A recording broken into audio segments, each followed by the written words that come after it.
ক্যালেন্ডারের ডেট অনুযায়ী হাজবেন্ডের জন্মদিন, কিন্তু যেহেতু শাশুড়ি মা তিথি ধরে জন্মদিনটা পালন করেন, তাই জন্মদিনের আগেই জন্মদিনটা সেলিব্রেট করা হয়ে যায়। আর এবছর আবার একটা বিশেষ দিনেই পালন করা হয়েছে, জামাই ষষ্ঠীর দিন। কারণ এবছর জামাই ষষ্ঠীর পরের দিনই স্কুল অফিস সব খুলে যাওয়ার কথা, সবাই যে যার বাড়ি চলে যাবে। তাই ঠিক করা হলো যে জামাই ষষ্ঠী একমাত্র দিন যেদিনকে একবারে জন্মদিন আর জামাই ষষ্ঠী দুটোই করা যাবে। জামাই ষষ্ঠীতে জামাইদেরকে ফোঁটা দেওয়ার পরেই জন্মদিনের পায়েস খাইয়ে দেওয়া। আর এটা হচ্ছে জন্মদিনের থালি, মানে জন্মদিন আর জামাই ষষ্ঠী একসাথেই থালি। ওই পাশে জামাইবাবুরা বসেছেন, মানে দাদা ভাইরা, আর এই পাশে জন্মদিনে বার্থডে বয়। মেনুতে ছিল সব রকম ভাজা, যেমন 5 রকম ভাজা হয়ে থাকে, তার সাথে ছিল একটু মাছ ভাজা, আর ছিল ছাতু, যেটা ওর খুব পছন্দের, মানে সবারই খুব পছন্দের। তারপরে ছিল মাটন আর পাবদা মাছের ঝাল।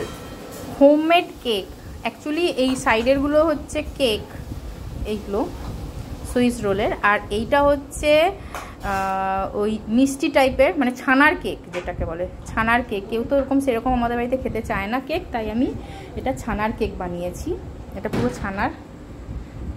এটা হচ্ছে ছানার কেক, যেটা আমি সকালবেলায় বানিয়ে ফ্রিজে রেখে দিয়েছিলাম।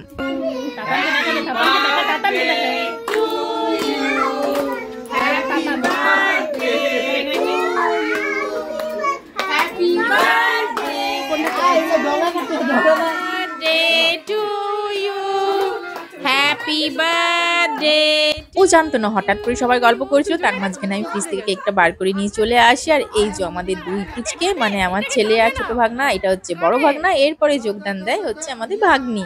মানে সবাইকে নিয়ে দারুণ মজা করে কেক কাটা হলো।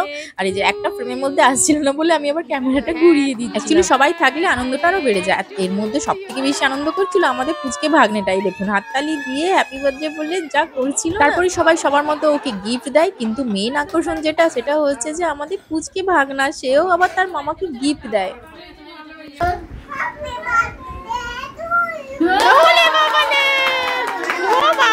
আর এর মধ্যে সব থেকে বেশি খুশি আমার ছেলে হয়, কারণ ও ভেবেছে এই গিফট গুলো হচ্ছে ওর। তো চলুন টাটা, সবাই ভালো থাকবেন।